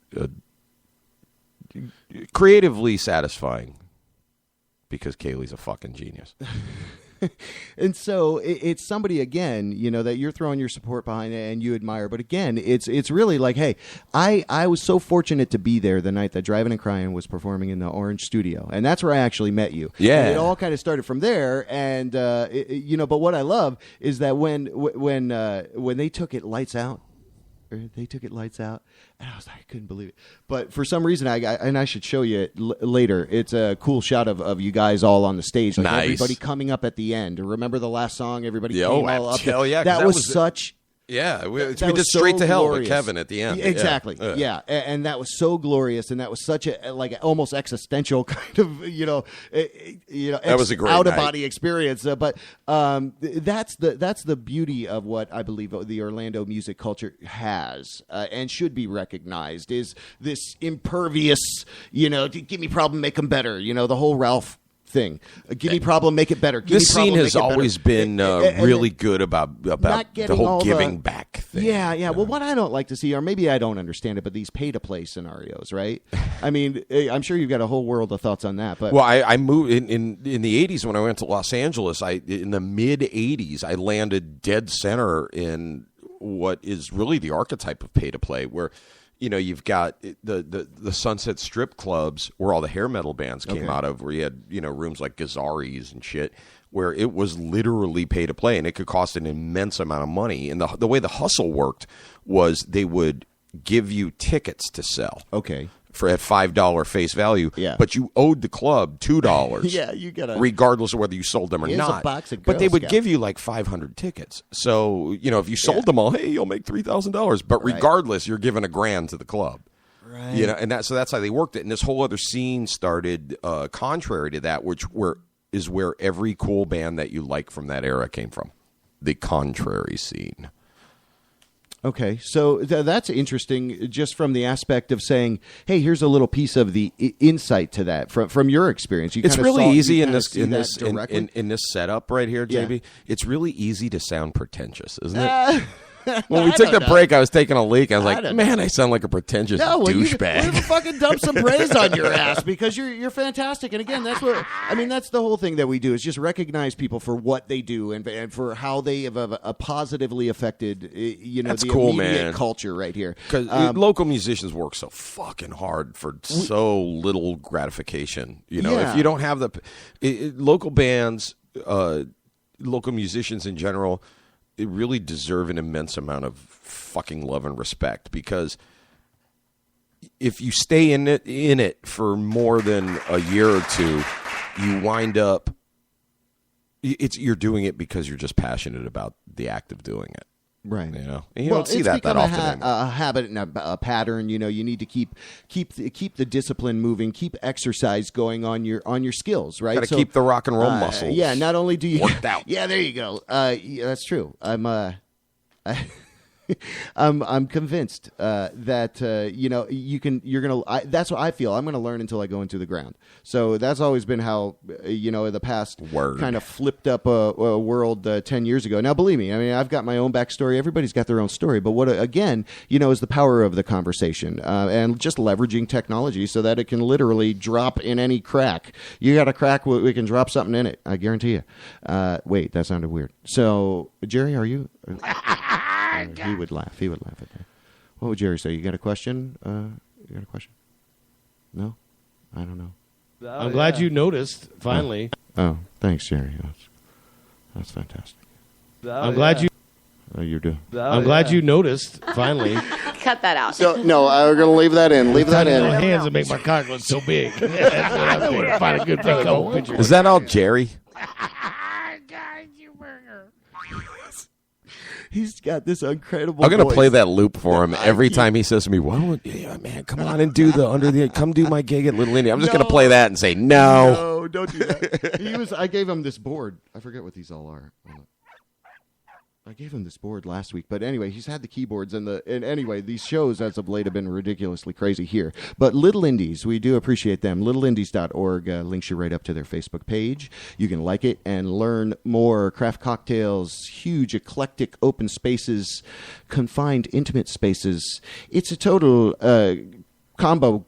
Poo-poo platter, right? They got a little badass little patio back there now. So it's a whole scenario over there now. Just growing off of Will's there like a Siamese twin. I can't figure out still which door to walk in. Well, maybe it's slow, it's a bit bigger. You got to walk in where there used to be the office. I think his office used to be there in inventory and shit. And then they swiped it clean, and it's this huge open area with eclectic furniture. It's gorgeous. I think they should call it the selfie zone. It's a great place to hang out. Yeah, it's a great place to hang out. Every time I walk in there, I see people with beards taking pictures of themselves. Look at my beard. Look how luscious it is. It's delicious. Delicious beard. They don't say that. Well, at any rate, I appreciate the fact that you came in here, man, and we'll flip over kind of more into your... you want to co-host the show with me? We're going to do some news. We're going to call Sheila Bailey. Yeah, I'm curious about the news. We're going to call Sheila Bailey and make this happen. Sheila. And now... news badly. Oh yes, rock the house. It is breaking news badly with our West Coast correspondent, Miss Sheila Bailey. Welcome to WJBW. Good night, Jeff Nolan in studio now, co-hosting. He's sitting in Jerry's seat, so let's recognize that right away. And smells like farts. Absolutely. Yeah. Anyway, how you doing? How's everything going? I'm good. It's hot as hell out here. Okay. You guys got nothing to complain about. Yeah, it's starting to cool down a little here. Lots of rain, though. Yeah, you guys had a little bit of rain. Yeah, but you know all that. I had to get. Oh yeah, you guys. It's that time of year for you guys. Okay. So it's all the time. I just thought it'd be that time of year. So how are things in Florida? Yeah. Sheila, you got Jeff Nolan hey right there. here. What up, hey, Mama? Jeff Nolan, how you doing? Where are you right now? I'm in Vegas. Vegas? I've been making a movie out here. I went to your Hard Rock. They redid the inside of it. It's very sparkly. Well, sparkles, the kids dig it. The kids dig it. There's lots of sparkles and lots of sounds. You can't go anywhere in this strip. Like, lots of noise. So many different noises. How long did it take you to Good get stuff. ready to go out in Vegas? Oh, I drove straight from Nashville straight to Vegas. Really? She bought And I started moving. She bought a I've been all over. $17 toothbrush in Las Vegas. Nice. I did. She's all kinds of. A she's super fancy. Yeah. toothbrush. She's a fancy. Oh yeah, I couldn't because mine was packed. I couldn't find it. I was too tired to get it, and I was like, "Screw it, I'll take it." So It's interesting town. I always forget what Vegas is like until I get here. I'm like, oh yeah, and I don't know how I lived here 4.5 years, but I did, and made it out alive. Yeah. And now I'm back. It keeps pulling me back. Well, you did a little production there, little production in Vegas, and little production now kind of moving out there. Is that going to Hey, and we never got our moonshine, by the way. I just want to remind you of that. We didn't get you didn't get the moonshine. Maybe if it went to Jerry's, he didn't bring it over here. So that was anyway. Huh. But well, I'll make sure I'll get on that. You Okay. sure got the moonshine. Okay, well I was waiting outside UPS every day, so I was like a child waiting for my father to come home. It was so. You got to make moongria. As I was traveling across we the wanted to country, there's different flavors. Like in some of these other states, they had one that was a pecan pie moonshine. Okay. That sounds Yeah. That sounds fucking It sounds gross weird, to doesn't me, it? man. too cloyingly sweet. Yeah, sweet, maybe. I ain't into the Anyway. sweet drinks. Yeah, so we were going to get Sweet enough as it is. We were there you go. Yeah, you got all the sugar and a man could ever need. So anyway, so we were going to get into a couple news stories. I got a couple. You want me to throw? Meat Puppets is playing at Will's October 28th. We said this last week. We're saying it again this week for your benefit. Meat Puppets. So I love the Meat Puppets. October 28th. So. Next up, when the government criminalizes cursing, it's the real lawbreaker. So it's a online article from www.aclu.org. I think I might have said a bad word there. Did I? No, I'm not sure. ACLU. No, that's right. Did you say orgy? Nope. See, orgy. Yeah, maybe I did. I don't know. ORG, I think it is. It's a ACLU org. And ACLU.org, JB. ACLU org. And it's the fucking ACLU. What you gotta parse this? There's an article. There's an article there. ACL. There's my source. I've named my source. It's a secret source. Anyway, what is this? A commercial? Oh my god! All right, I don't know. We'll see if it's worth it. But and then we'll cut over to you. It's a. There's a cry across the heartland, a yearning for the days gone by. And in little old Corden, Indiana, they're happy and they'll tell you why. They got butt drugs. They love butt drugs. Okay, so that's a weird commercial about butt drugs. We'll throw it up on the monitor so in studio we can see it. It's a ridiculous little home kind of movie with this crazy song about these people in Indiana talking about butt drugs. So anyway, there you go. Now I have that stuck in my head. Not really a news story, but yeah, we keep doing that to you. Finally, in closing, before we go over to our West Coast correspondent, Daytona man boards school bus arrested on Seabreeze campus. So this guy tried to go into the damn school bus with the kids, and when he got there to school, they arrested his ass. So, it's weird, right? Anyway. He's just catching a ride. Newsjournal.com. Wait, is that really? You have a hyphen. Okay, news-journal. Let me get that mixed up with hymen or something. News-journal. News-journal.online.com. There you go. Anyway, so what's going on with you? What kind of news stories? You've given us horrible stories in the past of bestiality. I've got some Las Vegas and really, news. I want to start this one off with a love story because I think this is the way a couple should meet. So, Clarissa Brooklands and Alexis Garcia had a brief encounter they probably will never forget. Neither of their corrections officers, well, either. What happened was, the two of them were arrested in a paddy wagon across from each other. And Clarissa volunteered to give a lovely blowjob to Alex, and so basically they met going to jail while she was giving him a blowjob. Okay. Now here's my confusion on things. Now she stood up for herself. So she said that she's not a prostitute because she didn't charge him. Right. So she really can't get that count on her. But if you give somebody a blowjob on the way to jail in a corrections vehicle like a paddy wagon, yeah, you get charged for it. I guess. I mean, yeah. Is it? I don't know. That's a good question. I don't know. Like, yeah, I mean, why can't if you're you? already arrested, you just could be commit more crimes Yeah. while you're being arrested? I mean, does it count? Does it? Yeah. Is it a new charge? I don't know. They just throw it on that bill. Yeah. Good question. The dramatic. You can't get pregnant twice. You know what I mean? yeah. You can do all kinds of things. These when you're pregnant. these thought-provoking. Yeah, these thought-provoking. Can't get pregnant twice. These thought-provoking. Yeah. They ain't got no brothers and sisters. You're already pregnant. Yeah. You can't get pregnant again. Once you're so you pregnant, probably can do you all can't kinds get of things. re-pregnant. Pregnant. Okay, that's a weird thought, but okay. That's my analogy. Yeah, we had Living Sexy Radio on. They could have told you how to be more sexy on that. Yeah. Pregnant lady. Well, how you could have been more sexy with the pregnant lady. They were arrested for drug charges. So not prostitution. Okay. So, in the story, okay, it was drug charges with the two, with the guy and girl and blowjob. So, I'm just throwing a question out you there. bring up these questions like, why shouldn't you be able to sell your own child? You've said that before on their show. So, yeah, it's another thought-provoking story from Misinformation. Slap that hashtag, Misinformation. Okay, that's a thought-provoking story. So I've also witnessed, since I've been out here, because, I always thought it would be interesting or challenging for a parent to raise kids out here, because it's a 24-hour drinking town, whatever you want to do town. You can get anything you want at any time of the day. Okay, but some of the billboards I saw are that have, life mottos or whatever on them, or from, there was one from Little Darling, and it's an advertisement to all the high schoolers saying, now accepting high school graduates for the 2015 class. So the girls now can go get a job as soon as they graduate to Little Darling, okay. or on a pole. I don't get. Okay, so you can always get a job out here. Well, I think that it's good of them to be accepting high school graduates now. Yeah, I mean, it's good to have goals. It's widening the net. It might be like the. You need to have goals. Maybe it's kind of like they're in competition to work for a particular club or what, like it's college. Like I got a farm team. I got into Body Rubble's Dirty Rocks Club. What do you think of that?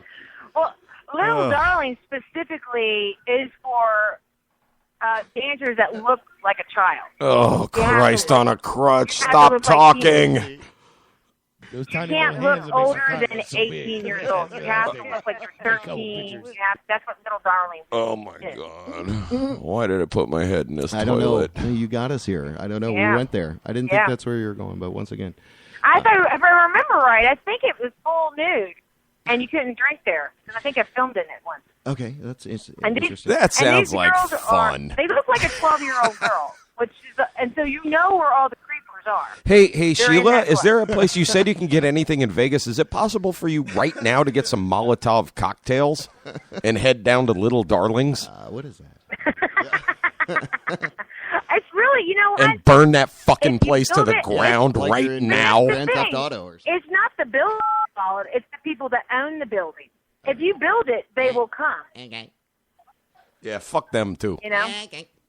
I think that it could be like one of those things, if you get them all in there in like a special deal, and then you blow it up, then you get like sort of all. Okay, you get all the bonus points. And then get a bunch of archers out in front of the place to pick off anybody who escapes the burning hell. I'd back that program. Yep. That's got my vote. So, and here's my last story. Okay. This is a murder story. Uh-oh. Dun, dun, dun. This man, I didn't know that you could get arrested. Well, this guy got arrested. He attempted murder. But guess what his weapon of choice was? Broccoli. A toilet lid. A toilet lid. That's crazy. Wow. He broke into his neighbor's home on Saturday morning by opening a window and then struck the owner overhead with a wooden guitar, which makes me satisfied, and then a porcelain toilet bowl lid during the confrontation. He tried to strangle him. He tried to do all this stuff, but pretty much he was beaten to death with a toilet lid. Okay. He was that's just think about his day. He's waking up in the morning. What am I going to do today? I'm going to break in the neighbor. I'm low on cash. My neighbor's got cash. I'm going to go and try and break in his house and beat him up with something. I know. He's got a toilet. I know he does. I want to use a toilet lid. Remarkable. Yeah, that's a heavy piece of. That's what he. It's too bad he didn't use the toilet not seat. the knives. That's too cliche. Not a gun, because that's a whole other. Everybody does. Can't be a felon. But a toilet lid. That will make me stand out in my criminal career. Wow, there you go. The toilet lid beater-upper guy. Horrible. Yeah. Horrible. You know, Well, again, it's all about having goals. I guess- You know, if you want to stand out in the world, I guess. I don't know. that's what you got to do. You got to separate like yourself from anybody else. Sounds like advice from Ted Bundy or something. I think that I would want to know what brand of happening? toilet that was, because obviously the it says structural here integrity that is it was superior. A porcelain bowl lid, so it's not your cheapo. I think you got a good lid there. Oh, I wonder if it was an American Standard. You know, it would. He should be sponsored by them. Maybe it Don't was you an think? Elger. What are some other toilet brands? Remarkable. Yeah, I could see it. Yeah. He's, I mean, I don't know how he's got Swan, or isn't there Crane or something? That's a toilet company. You But could stick that It's a on good an airplane, business I to bet. be in. Yeah. Oh There you go. yeah. Ooh, don't give them any ideas, Here's my Sheila. toilet seat. Sir, why do you have a toilet seat? Well, I don't like to sit on public None of your toilets. business. I don't like to sit on public toilets, sir. I have a note from my doctor. It's not a murder weapon, as I've been you may asked all kinds clearly of questions. suspect. It's That comfort. one I Don't have to be toilet asked. shame me. You should be questioning my mouthwash. Anyway, okay, remarkable. That's a very good story. Now, I have a ton of stuff here I wanted to get into, but do you have time? Yeah, get into it. I got another 5. Okay, cool. So uprocks.com gives us an article. 80-year-old Texas man built a train to take rescue dogs on an adventure. So he's got a little choo-choo train. Terrifying that sound is going to be the... Nope, that's not true.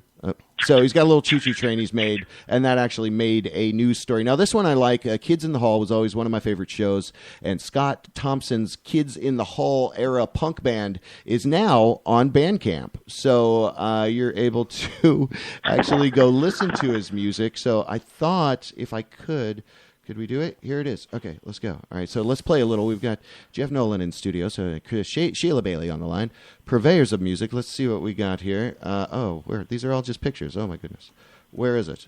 Hello. Mouth Congress. Is that what they're Yeah, called? that's kind of tremendous. Mouth Congress. Okay, so here they go. There's a reason why Mama cooks. It's because she's very sad. There's a reason why Mama cooks. It helps her not feel bad. But not just that, she's missing her 4 kids and her mother-in-law. Okay. She was actually pretty close to, which is odd because a lot of women aren't close to their mother-in-law. But this crazy lady loved her mother-in-law. They share. So Scott Thompson, call anytime, 407-379-9529. If you don't throw that out there. Weird Al, too. Weird Al, call us anytime. Anyway, so that's remarkable. I thought, what do you think of that? I liked it. Influenced by the Shags. A little Dead Kennedy-ish. Oh, the Shags. Okay. I thought the talking part. What did you think, Sheila? Quite something. Yeah. I don't even know. Words fail me at the moment. I know. Hey, I know what Sheila's favorite album of all time is. Okay, all right. It's the Woman in Red soundtrack. She has 2 copies of it on you have vinyl. A copy of that, Tom Jeff Hanks, Nolan, was he and in that movie? Being that you're the ambassador, I know, but to you have music, 2. And not anymore. In case I you believe wear have one of them out. Oh boy. I miss. I'll be home. I think next week. It'll be the first time I'll see my place with wife. Well, we'll crank that jam. Yep. We'll be And bumping that you Woman in will be. Red soundtrack. Oh my God. Yep. You should have played me a What's song. even on that? Serenade. I think When are you- Part-Time Lover's when are you on that, playing isn't out it? here? You need to come Part-Time out west Lover. and play. Your Wait. band. The It's Lou. too far. When are they playing? No, they just recently played. I We think. did a bunch of gigs. We played with you. Yeah, We but just played with here- Hank at Cupcakes. Yeah, I saw that. Yeah, that was That's the awesome. midweek show or something Man. last week. I'm right? jealous. Best The band in Thursday the or- fucking oh. world. They're Yeah, so that You was need to get on incredible, that. You need to get on that band bus and get your butt out here to either Vegas or out to L.A. La La Land. I don't know. I'm a little Busting frightened it of out those there would be teenagers. Riding the Greyhound. Well, he's they're afraid good of groupies. he's afraid of hipsters. Almost. No, he shouldn't be. He shouldn't be. How about- Here. And your wife wouldn't let you bug with them anyways. All right. She's like, spit that out. You don't know where that's been. Well, before you go, here is a fantastic piece from Variety.com. Let me pause the. Please stop that. Please. Shocky, no commercials. We don't want commercials. Variety.com has an article entitled "Bauhaus Founder Peter Murphy to Star in Horror Pick." So as the article reads on, goth rock pioneer and Bauhaus founder Peter Murphy is set to star in Black Glove Killer. A Wow. psychological horror film to be directed by Canadian-based filmmaker Christopher Alexander. Oh, Chris Alexander. So, Ooh, he's there you good. go, Chris. Yes, I added the Topher. Anyway, no Topher in that, Chris. Yeah. So that was interesting. I thought that would be a good story. If you do have to bump out, I do have to bump out. Okay. Well, that's what I thought. We tried to clock right at 5 minutes there, but you're always full of goodness. Hashtag MS Information. It's a hashtag you can use. It's Miss Sheila D. over there on the West Coast. We thank you so much again for being a part of the news program. Will we hear from you next week, or what's your schedule? Yes, you will. Thank you so much. I'll get you something you don't know. I'll bring it to you. No doubt. No doubt about that. Fine work once again. Bye, boys. On the field. Thank you. Sheeler's hashtag is MS Information. So, I mean, if people are looking, to get the lowdown on multiple sclerosis, do they accidentally bump into Sheeler? Oh, wow, that is hilarious. That I don't know. MS Information. Wow, I never thought of that. Misinformation. No, Sheila. She that always would be does a great job. She disconcerting. gives us, it would be disconcerting. But anyway, here's a. Oh no. I'll see. Hear this voicemail real quick. On your phone and hold one. It says we don't care. 1 minute. Okay, so that was the guys from whatever figuring that out. Wait, turn that off. No, okay. What was I going to do? Hold on. This is the part of the show where I have to refer to a future part of the show. Okay, there it is. Thank you. Norway rewards Brazil with $1 billion for keeping Amazon full of trees.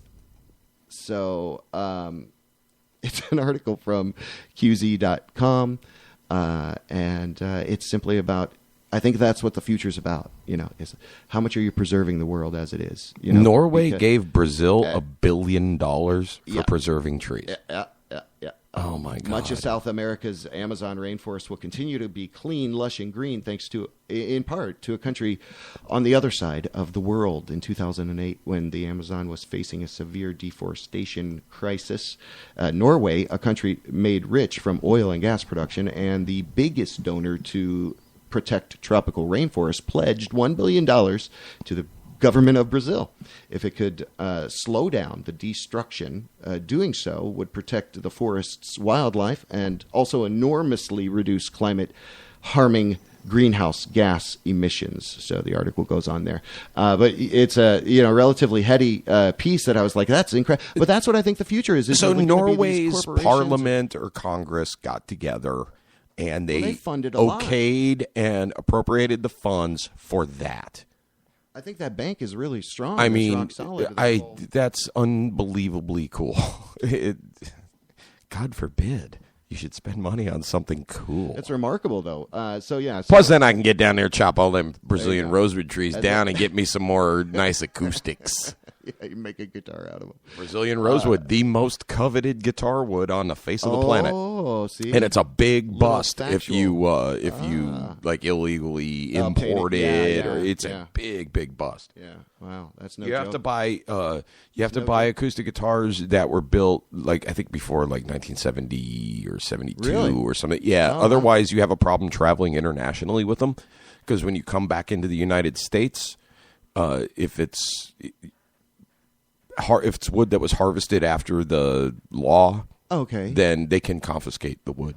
Oh, I see. Okay. And it How actually are they able does to happen. They're counting the rings. They've got ring counters. They got wood sniffers, Wow. wood sniffing dogs. Wood Well, sniffing it's weird. A dog won't do it. They I have to smell have wood a on this pig. guy. They Yeah, have it'd have to be- that's why when you go to the airport and you see the bomb and drug dogs, and then there's always a pig Like it's a running around. baby- That's the wood it's a sniffer. baby koala they have. They got a beaver. Actually, it's the perfect that nose. sniffs. Yeah, it's a beaver. It gnaws on you. Yeah, good point. No, that's interesting factoid. Thank you, Mr. Nolan. Oh, I'm full of factoids. Factoids? Factoids, that's our sponsor. Factoids. StreetJelly.com. I need to help you do this. You can sit in your living room and literally online busk. What is online busk? It's street musician for the internet. And Street Jelly is one of the pioneer sites that allows you to do that and actually get monetized on your performances, whether it's from your home, out and about, a little gig, get a couple pieces of hardware, and you can broadcast live on the internet. And StreetJelly.com. So go there, check it out. It's free to create an account. And wait, what's next on the home shopping? We have Dove's gloves. Why would Dove make gloves? Oh, we're still on?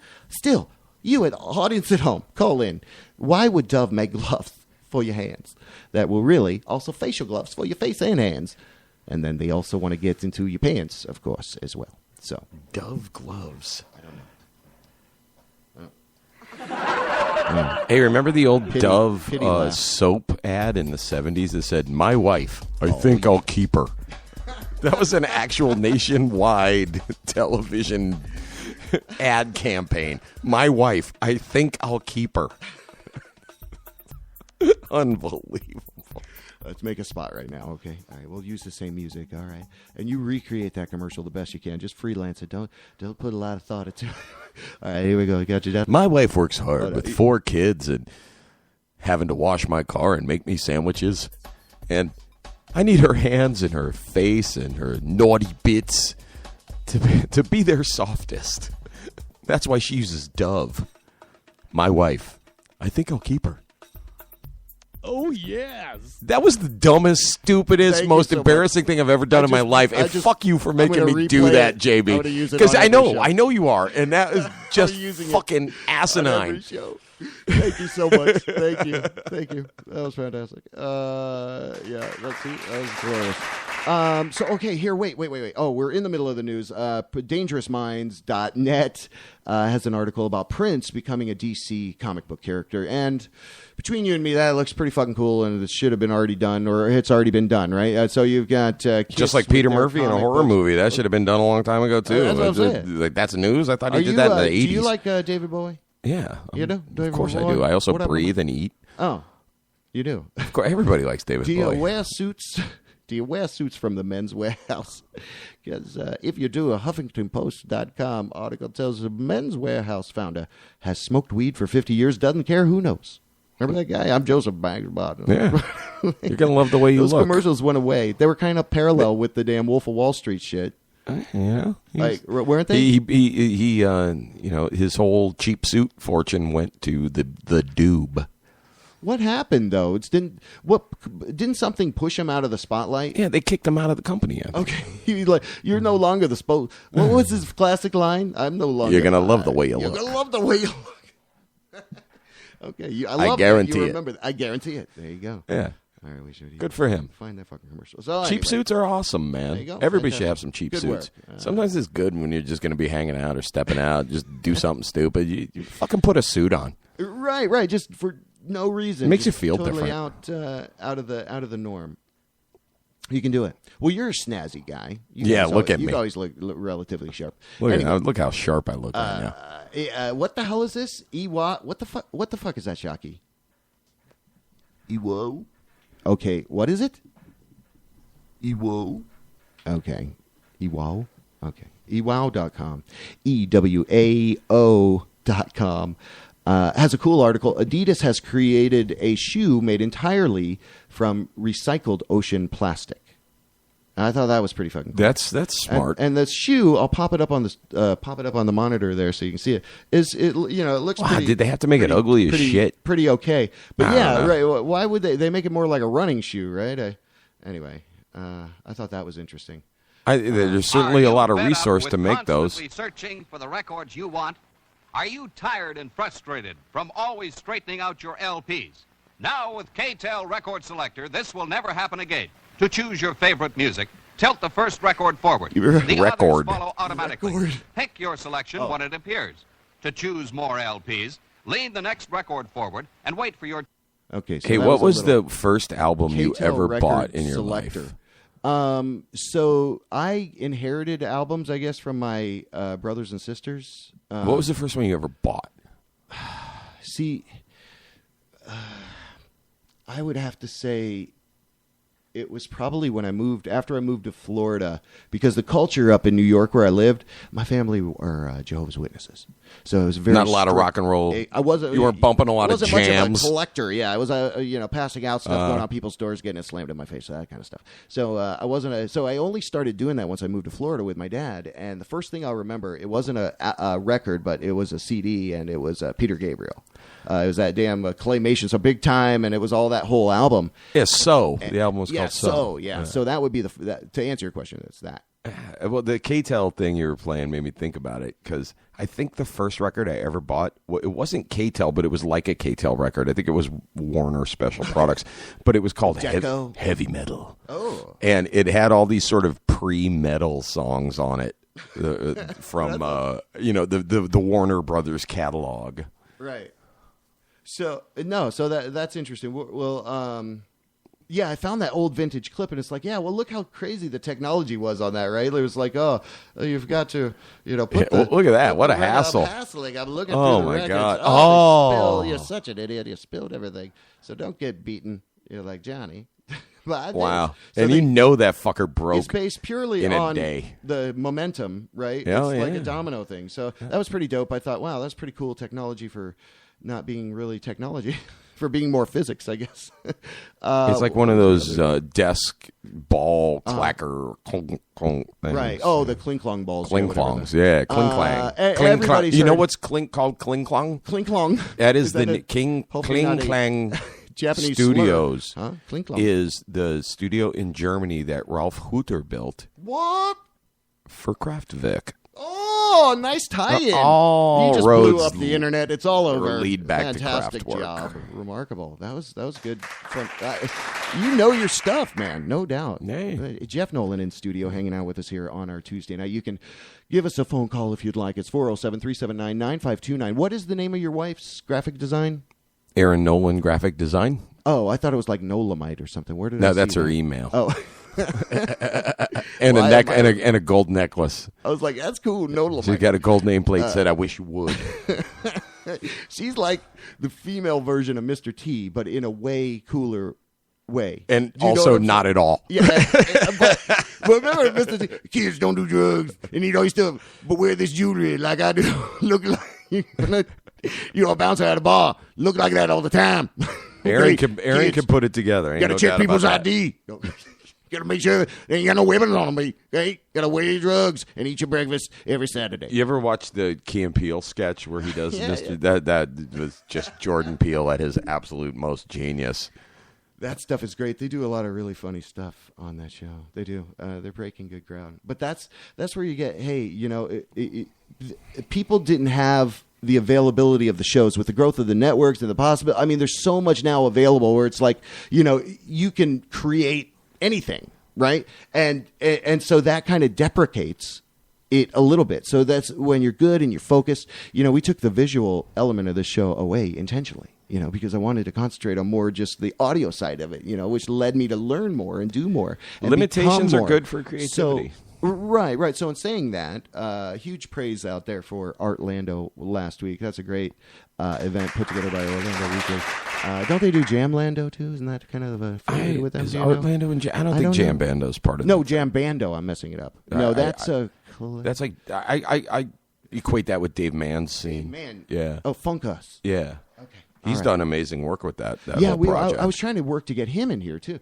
So anyway, if you are connecting with us, we thank you for doing that. And if you are interested in what we do, it's basically described as a hot veneration, was that thing suppository? Okay. Hot veneration suppository, basically, I guess it would be the best way to describe it. But we venerate people that are talented, local, across the nation. You can get involved with what we do. Fill out a comment form at WJBWnetworks.com. And in studio here, I got a few more stories. You ready for them? Yeah. All right, and then we'll wrap this up. Everybody's heard about that damn guy getting on fire for the spider. You saw that? Okay, so a guy tries to put out a spider with a fire, so it got real crazy at the gas pump. Anyway, this one I actually pulled once you confirmed because I was like, let's see. Factmag.com says this synth module makes your sounds grittier using actual dirt. Okay, wow. So let me pop it up here. Sorry about that. So cast that tab there. And some genuine grit to your Eurotrack system with ERD/ERD. Earth return distortion. Wow. So is that what it means? Okay, so no, I mean that's what it says on your little website there. Kind of shows it right through there. They've got the conduit going into literally an encased amount of dirt and minerals, we can assume. That's a really cool little project. I mean, that's definitely some science fair shit. That ain't gonna, people ain't gonna be no business. Here's some samples. But it's neat. Here's some samples. Hello? Hello? Oh, I'm casting it up there. Oh, I'm sorry. All right, stop this. Stop casting. There we go. Okay, that's what it's... How you like that? Nice deep... Sounds like a synth. Sounds... It's all the signatures just huge and bulky like that all Yeah. almost. So there you go. Like a You've got little sawtooth kind of bass- deal going on yeah, there. You got a little bass grimy bass maybe. Yeah. Well, I think there's a flaw in their theory. I think that all synthesizers are creating sound and distortion with dirt, right? I mean, because aren't the transistors full of silicone or germanium if they're old enough? I mean, so which is essentially just dirt, right? So it's all dirt. Oh no, that one we will not play. All right, so let's carry I like on. it as a What'd science you think of that? project. You thought though. it was pretty cool. As a Do you little use bit a of lot creative engineering, I dig in it. your guitaring, have you how involved is that aspect for you? Well, as tone far as- is the whole game to me. Okay. If I don't have a good tone, good sound, then I get disconnected from it real quick. So yeah, it's to me it's real important. I think the noise of it is. I mean that's what you're trying to do. It's not about what the way you're going down the fretboard. It's the way Right. the noise that comes out of the speakers and the way it affects you. Yeah, almost how it was scaled to 0 to dog whistle, right, or something. It's almost Yeah. like too sublime for your ass to hear. There are frequencies that affect you, and some of them affect you very negatively. Yes. If you play a 3.15K tone right now, you won't be able to turn it off fast enough because it'll just annoy the shit out of you. So let's pass on that. Is it like that? Yeah, it's higher pitch, but okay. yeah. So you get the point. Anyway, all right, so a couple more stories here. Wesh, this one I love, and I want to see how real it is. Wesh.com seems to make it valid. The article entitled Florida Lawmakers Plan to Live on Minimum Wage for a Week. So this will be interesting. Orlando, Florida. At least 18 Florida lawmakers plan to live on minimum wage this week to draw attention to efforts to increase the state's minimum wage to $15 an hour. Good for them. They're doing it. So I thought that was interesting, and we'll kind of see what week was that? When was that damn article from? What day was that? Empty gesture, but a gesture nonetheless. 7:05. Oh, it was yesterday. All right, good. It was yesterday. So there you go. This week. Now we find out one day into the week that they're doing this week. That's marvelous. Are they going Just to like, so also Monday didn't count. move Monday into they the were, type of they housing didn't get you to get could in afford till on 3. minimum They wage? left at 4. What? Are they going to also move into the type of housing Yeah, you exactly. could for that week? I bet they're not. Now listen, I was I not bet they're going to be here. in College I Park could in a not nice be little in- bungalow. I got held up at Starbucks. And so I don't know what that would be like. I don't know. Why do I give the voice of a gay Pinocchio? Is that a text question? Oh, okay. That's a good question. I don't know. The gay Pinocchio is just my safety. That's your go-to. My safety go-to. Exactly. Thank you. So one more to round it out with a little cynicism and right along the hard, jagged edge that is the styles of rock and roll music, popular music, rock and roll. Rage Against the Machine's Tim Comerford apologizes for inspiring Limp Bizkit. Do you see this article? Spin.com. I saw the headline. I didn't read it. Spin.com reports Limp Bizkit, a band that still tours. They still tour, Limp Bizkit? I didn't know. guess, so. No matter how I'll many take their word years for they have passed since their 1995 spawning. Do a cover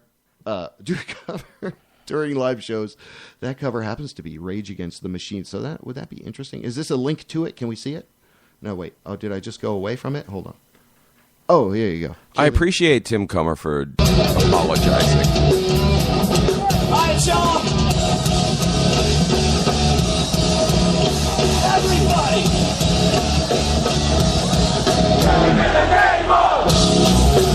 And this is from a live Limp Bizkit tour recently.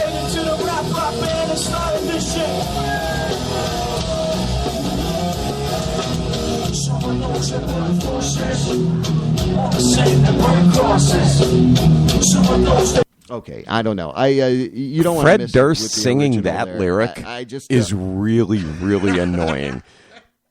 I mean, that just sounded like, a competent band playing Rage Against the Machine, but those lyrics coming out of Fred Durst's stupid fucking pie hole was really, really wrong. There you go. Take that, Fred Durst. And so that's from spin.com. But and that completes my story. So I'm glad I was able to get through everything.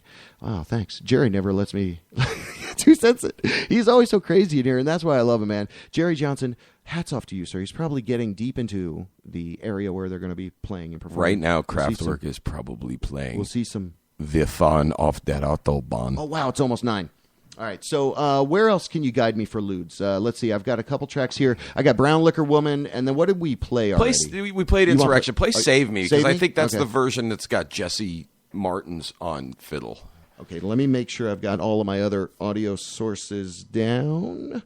And, oh, yeah, smack that up. Yeah, hit it. Hold on. God, hopefully it's the right track. Hold on. WJBW Orlando, the very first quasi-radio web show.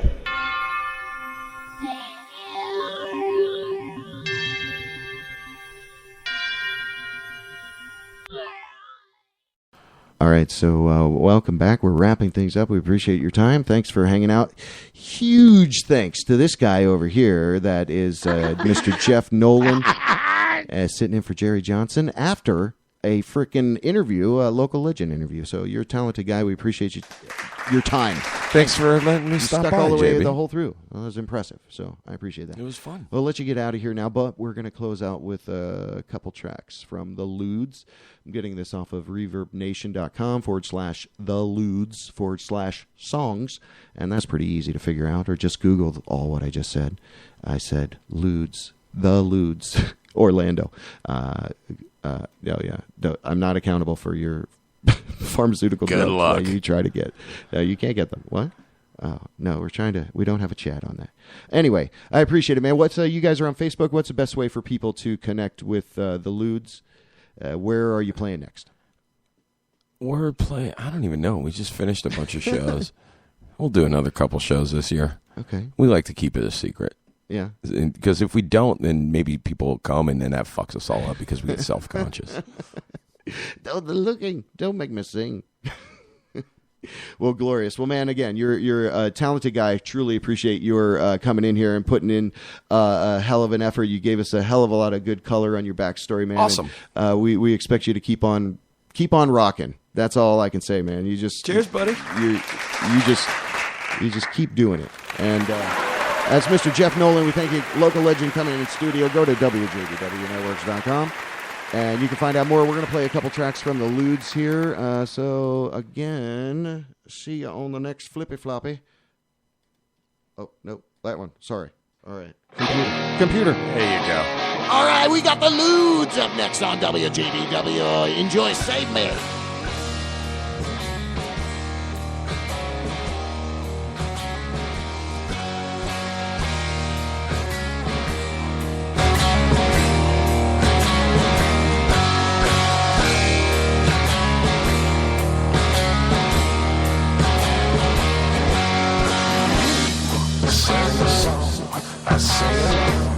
We're singing songs. Now I'm getting high.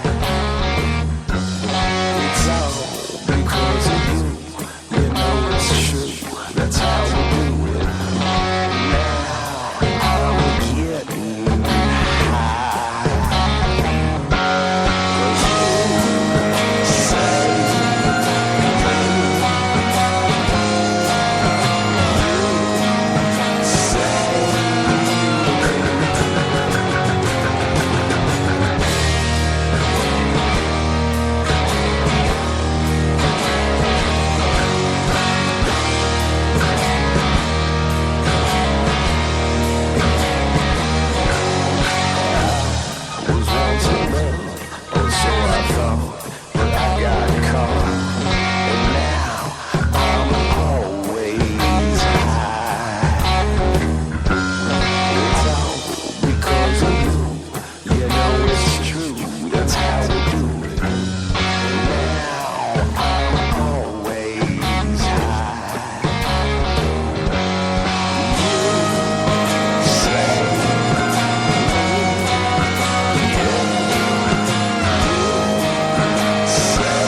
WJBW, Orlando, Florida.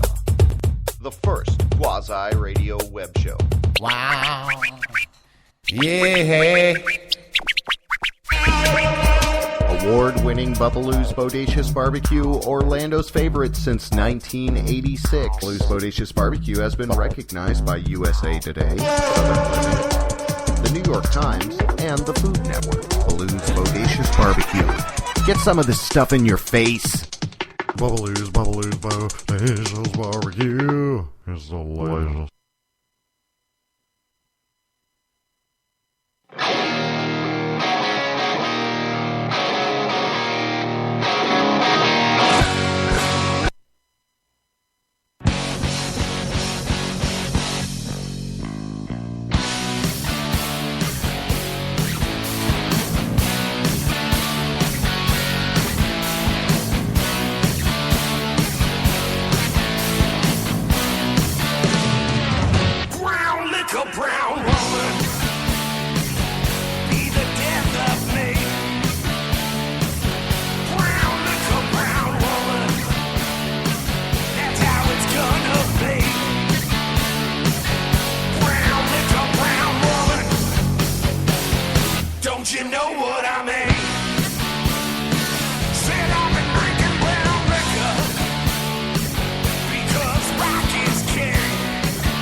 WJBW. The electronics are so predominant that people would really prefer that.